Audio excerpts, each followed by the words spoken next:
What's up, guys? Ethan here. Welcome back to another video. Major 4 is completed and we are finally into championship season of the Call of Duty League. We're very excited. We've had a lot of awesome things happen.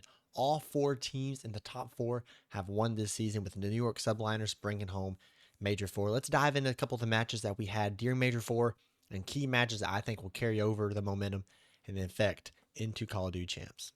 So the first match we're going to look at here is the first round winners round 1 matchup between the Atlanta FaZe and the New York Subliners, where FaZe ended up winning 3-0, 250 to 211 and 6-star hardpoint, 6-2 search, and 3-1 invasion control. So one thing I wanted to point out about this series is I understand that New York just won the major. They just won, and I'm not taking that away at all. But I will say they made an incredible losers run. I mean, they started in losers round 1, made it all the way through, and won champs, and that's always incredible. And when you're able to make it that far, and especially get that first win on Championship Sunday, being in top 4, it really is just hard to lose that momentum. And they took it with them. They 3-0 Toronto. They took it with them all the way through the championship round and just had the momentum against FaZe and was able to pull it through. I do think, though, if these two teams were to match up, maybe in a second best of 7, like other esports teams have it, or in an early matchup in champs, there's a very good chance that this outcome could still be, because a lot of the issues that New York was experiencing, I do think that when they're not hot and firing on all cylinders, are going to come back on. For example, some of that inconsistency in their hard point, because they are a really good hard point when their sub players are popping off Kismet and Hydra. But Kismet had a slower start to this tournament, as you can see right here, dropping a .72 in the start of this tournament, to now be turning around and popping off and doing almost double positive in almost everything he's doing. I do think that New York can still scare you and throw a stinker like this, because even FaZe 3-0, 3-0, 3-0, and then lost 4-2 in the major championship, you still had to earn it with them. All right, they still were taking it down to the wire, even on that last control, went to round 5. So I just think that if you want to be able to beat FaZe on a consistent level, you've got to be able to perform at a more consistent level. So I just want to kind of make sure this is remembered, that whenever everyone's kind of on the same level of momentum, FaZe can 3-0 New York. So we're just going to kind of see, but it was insane that they started 3-0 and then were able to overcome that, go through losers, and then make it to the championship and win. Of course, this is one that's talking with everybody, and it's kind of the same thing as what I was talking about with that FaZe New York loss in round 1. The Gorillas came, and with champs on the line, they did everything they needed to do and came over a 3-1 win against the Ultra. And I think this speaks for both of these teams very well. One, I think LAG's good enough. They could probably make an upset at champs. I don't think they're going to win champs. I don't think they're going to finish top 3 again at champs. I do think, however, that they could probably make a huge splash, and you can almost bet that your favorite team, they would have a chance to beat them. So just be careful with that. I think LAG's got a lot of momentum, even though they lost out the last 2 matches 3-0 in the tournament. So we'll see what they can do at champs. Toronto, this just shows that, I mean, I thought Toronto was probably going to win this tournament, if we're being honest, coming into Major 4. So it just shows that you really never know what can happen. And if a team like LAG can come out of nowhere, 3-1 Toronto, and then make their run that they made to earn champs and be able to get some momentum going into it, then you can expect any of the other lower level teams of the 8 to be able to do the exact same thing. So I think this just shows that all the teams have a chance to really make a big move, make a big win to shake up the whole tournament. I just don't think they have what it takes to win. I would still put Toronto in the top 2 or 3 category to possibly come away major champs. Well, not major champs, world champs at champs later. Of course, this is the talk of the town. Optic going out top 12. This is something that a lot of Optic fans do not want to see. It is literally one of the most insane turnarounds. Winning Major 3, going top 12 in Major 4. Will they be able to turn it around and win champs? I think that there's still a chance, because the talent on this team is just so out of this world. And losing to Miami was a big deal. Not as much for Optic, but it was for Miami. Just to kind of get over that mental hump. We've seen Optic be able to put teams in like that mental baggage area, where once they start beating you a couple times, you think you're never going to beat them again. We saw that with FaZe and Vanguard, and really even in Modern Warfare 2. Florida Mutineers used to have that jump on Optic. Then whenever they became the Miami Heretics, there was some trash talk, and Optic's been able to have their number up until this point. So this was a big win, kind of just like we can come over these mental humps for Miami, and I think they're going to be able to make a good run. They're kind of like the LA Gorillas. I think that they would have a potential to shake up and have a big win against one of the top 4 teams in the major championship. And I think that they start with Atlanta FaZe. So who knows what that first round matchup could be.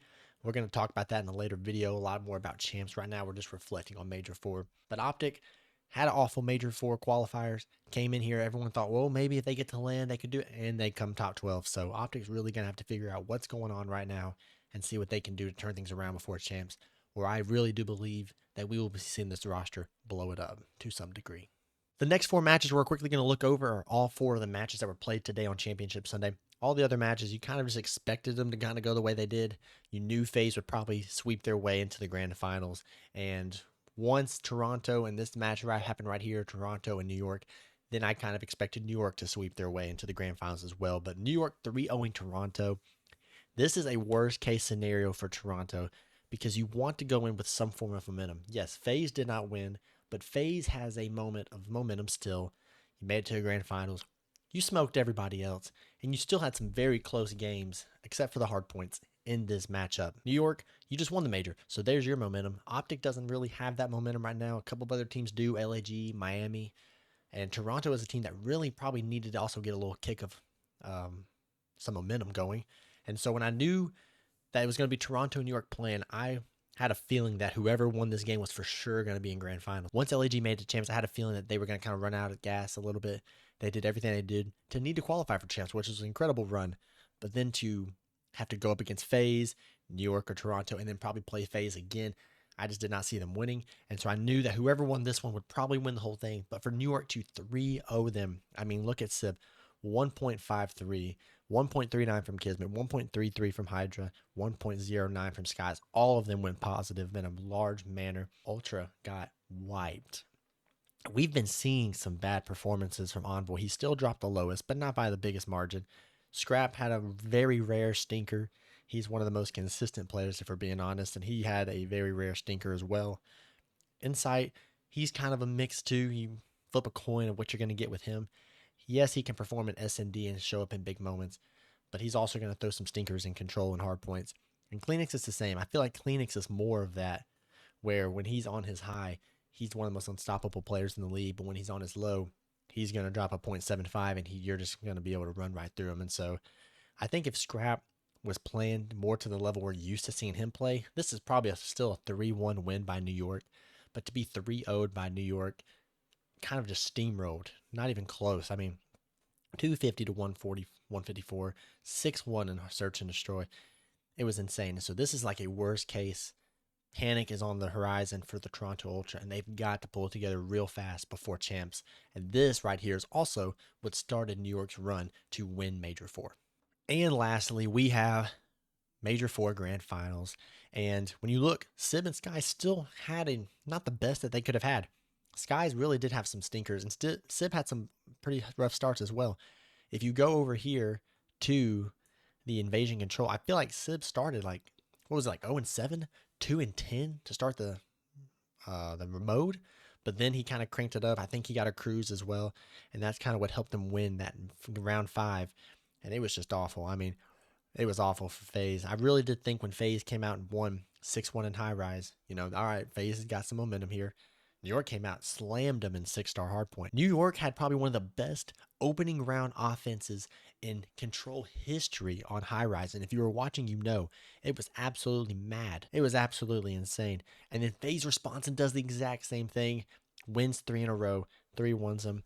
Hardpoint once again goes in New York's favor. New York's playing like the best hardpoint team in the league. When their subs are on, they are going to dominate you in hardpoint. The Search and Destroy, I think that's when I knew it was going to go New York's favor for the overall tournament, because that was really what FaZe was going to need to bank on to probably beat New York, other than some controls. And they come out 6-2 them. It's pretty simple. They just really could not handle Hydra. Hydra was on fire. I think he was named the Major 4 MVP, and so that's completely understandable. He is absolutely insane. And then this Invasion Control, insane series, back and forth. FaZe clutched up to when they needed to. New York clutched up as well. And it was really just an insane matchup. I do think if there was another best of 7, FaZe could probably come around and do it, but it would have been tough. I think New York just got hot at the right time. Like I said, I think you could still probably say on any given day, first game of the tournament, FaZe is probably still going to take that map every single time, just because I think they're the better team overall, because they're more consistent than New York. But New York showed that when they're hot, they are just as good as any of the top teams in the league. And they showed that and came home Major 4 champions. So that's our review for the Major 4 tournament here. We are so excited for champs. I will be attending Call of Duty Champs in Texas. So make sure if you're going to be there to let me know. Let's link up and let's meet. I'm super excited. It's going to be my first event in general too. So first event is champs. I'm very excited. If you enjoyed this video, make sure to leave a like on it, subscribe, and comment down below what your favorite moment was in Major 4. Stay tuned, coming soon for my predictions for Call of Duty Champs. Thank you guys for the support, and I'll see you in the next video.